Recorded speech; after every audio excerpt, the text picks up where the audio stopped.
For us as we continue to follow this high-speed pursuit southbound on 170 freeway now. It started about 2:20 according to Officer Gomez up around the Vista del Lago area at the 138 and the 5. Officer Gomez, you still with us? Yes, I'm still here. Do you obviously have run the plate on this car. Is it belong to somebody who lives closer to Vista del Lago or further down here, down south? No, the registration, the registered owner is out of Los Angeles, and oddly enough, that appears to be the direction that we're traveling at the moment, or this person's traveling, and we're following. And we don't know, as I mentioned, if the vehicle is an unreported stolen vehicle. Many times that tends to be the scenario when the investigation is complete. We also don't know what's in the vehicle, if there's any other suspects in the vehicle, and why this person is actually fleeing from us based on the conditions that we see, meaning the high rates of speed, the abrupt movements, and the abrupt lane changes. I mean, this is something that we often worry about. If it was you or I, we would simply just pull over. But this person obviously is not in the right state of mind, and therefore here we are. So this was not a reported stolen vehicle then? Not at the moment. Okay. And as Officer Gomez mentioned earlier, the driver appears to be about 30 years old. Again, as far as we know right now, not a stolen vehicle. The pursuit started in the Vista del Lago area of the 138 and 5 freeway, and we've seen speeds of up to 115 miles per hour. Officer, at what point do we say this is getting too dangerous for even our officers to continue pursuing? Well, first and foremost, when we decide whether or not we're going to discontinue a pursuit or follow from the air, the number one thing is going to be public safety and motorist safety. That's going to be the number one factor for us. If we feel that the circumstances are too great and the benefits outweigh the dangers, we are going to discontinue that pursuit, or we're simply going to follow from the air so that maybe this person behind the wheel can lower their speed and drive with better habits, that is.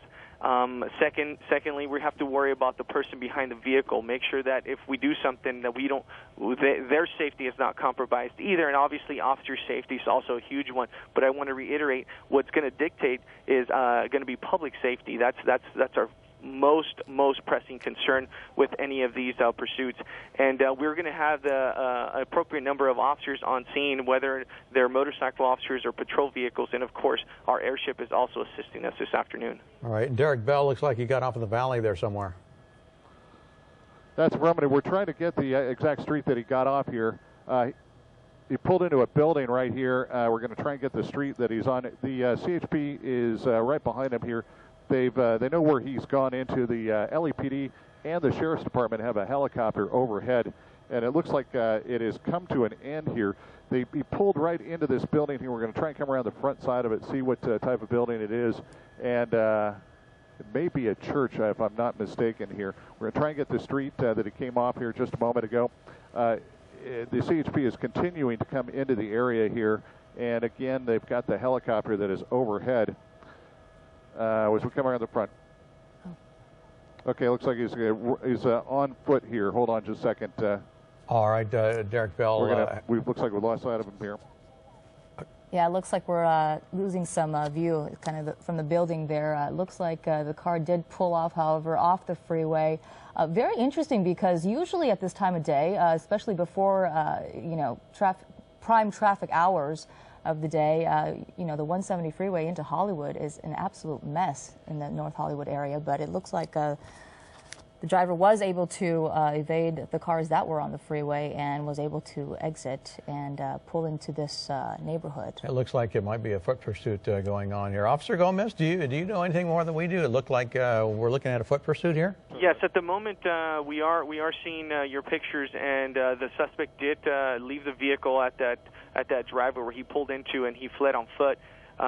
We do have a canine deployed. This is a allied law enforcement canine, it appears, and with their assistance, we're going to go ahead and shut the area down and look for this individual. So, was LAPD in pursuit also? LAPD was not involved in this pursuit. They might have been listening and therefore respond to the scene at the termination of the pursuit.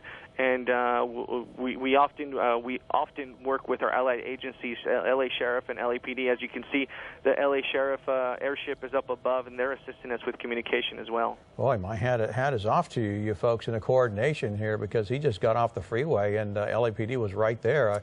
That's why I thought maybe they were in pursuit as well. Yeah, right there with their dogs as well. No, this was CHP initiated the pursuit, and we were at the termination point. And of course, as I mentioned, without our allied agencies and collaborating with them, this could not be possible. And with their help, we're going to make sure that we bring this to a conclusion. If you're just joining us live here on KCAL 9 News at 2, this seems to be the end of a high-speed chase that began on the 5 southbound freeway near 138 Vista del Lago area. We believe the driver is around the age of 30 years old, not reported to be a stolen vehicle, but did reach speeds of up to 150 miles per hour on the freeway. Pretty dangerous maneuvers on the freeway before he exited onto this residential-looking area here. Somewhere in the San Fernando Valley, Derek Bell was trying to get an exact location as to what street we're talking about here, something crossing the 170. And as Susie just pointed out, he got off and it turned into a foot bail at that point. The suspect running, there was an LAPD canine unit or two in the area there, listening apparently to the chase, and they're in there closing around, surrounding that building, cordoning off the area, and hopefully this fellow will be in custody here quickly. Yeah, we're very curious to see what kind of building that actually might be, maybe a church, but it does look like there are cars in the parking lot there, whether it's a business or a church or some sort of, I don't know what kind of facility it is there, but there are people there, so I'm sure police are handling that situation as well. Officer Gomez, what, assuming they have him in custody here shortly, what kind of charges come to mind that he would be facing here? He's facing several felony charges, endangering the public, obviously exceeding the 100-mile-an-hour speed limit, and evading police, just to name a few. Of course, and that's not to say what else he might have on his record, whether it's any other warrant or drugs in the vehicle, drugs on his person. So that all can change. But for now, evading, felony evading, you can assure that's going to be one of them. And resisting, if he resists at the end of the pursuit, obviously the fact that he's evading, he's actively resisting. So he can expect to face those charges. But as you can see, actually, we have taken him into custody with the help of the canine.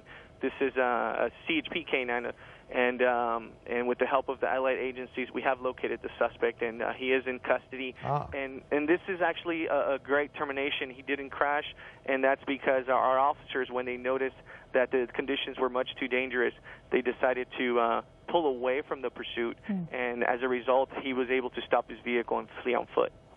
And this all began when he was speeding, actually, and refused to pull over when officers did try to. Derek Bell, you back with us? We sure are. We're trying to maneuver around, give you a little better view of the suspect. Apparently, he was caught right behind that building there, just off the 170 freeway. Looks like they are taking him over to one of the waiting patrol cars to take him into custody. So he got off the freeway there, got out of the vehicle, thought he was going to make it on foot. He was doing a pretty good job there. He was evading us as well, and went behind one building, and then apparently he was completely surrounded. They sent in a canine unit, and that sealed the deal. They took him into custody, and there you are. Looks like they're putting him in the back of a CHP car right now.